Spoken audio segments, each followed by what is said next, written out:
যখন রাষ্ট্রীয় প্রশাসন আমাদের বিপ্লবীদেরকে তাদের নিরাপত্তা দিতে ব্যর্থ হয়েছে।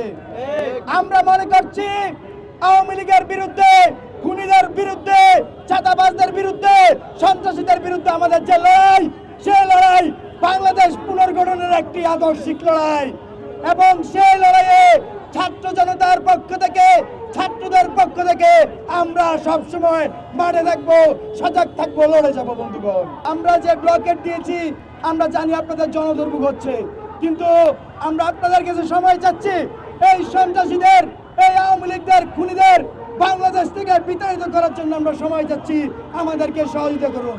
আগামী 24 ঘন্টার মধ্যে যদি এই সন্ত্রাসী খুনিদের সাঁড়াশি অভিযানের মাধ্যমে তাদেরকে গ্রেপ্তার না করা হয়, রাষ্ট্রীয় আইনে হয়তো না আনা হয়, তাহলে ছাত্র জনতা আমরা কঠোর আন্দোলন দিব। হয়তো আগামীকালকে 24 ঘন্টা পরে আমরা আবার ব্লকেট কর্মসূচিতে ফেরত যেতে বাধ্য হবো বন্ধুগণ। এই মুহূর্তে আমরা আমাদের শাহবাগ যে ব্লকেট কর্মসূচি, জনদুর্ভোগ কমাতে, ঢাকাবাসীর স্বার্থে আমরা সেই কর্মসূচি এই মুহূর্তে সরিয়ে নিচ্ছি। ধন্যবাদ।